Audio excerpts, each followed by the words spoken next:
Then if in my life if I want something I will make it clear.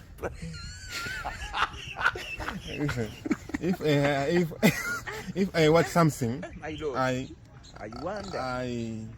I can make energies. I wonder. Kaka.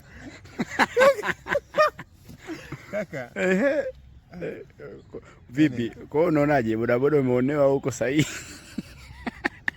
Kwa hiyo elimu ndio itegemea upate kazi? Sawa. Yaani Viingereza vina wenyewe. Sawa. Hebu ashumu. Na huyo mwenyewe ni mimi. Sawa. Hiyo interview sasa ndio kwa Kiingereza. Niulize lolote kwa Kiingereza nikujibu. Niache na changanyikiwa mtu wangu kwa. Akili zangu niko hopeless.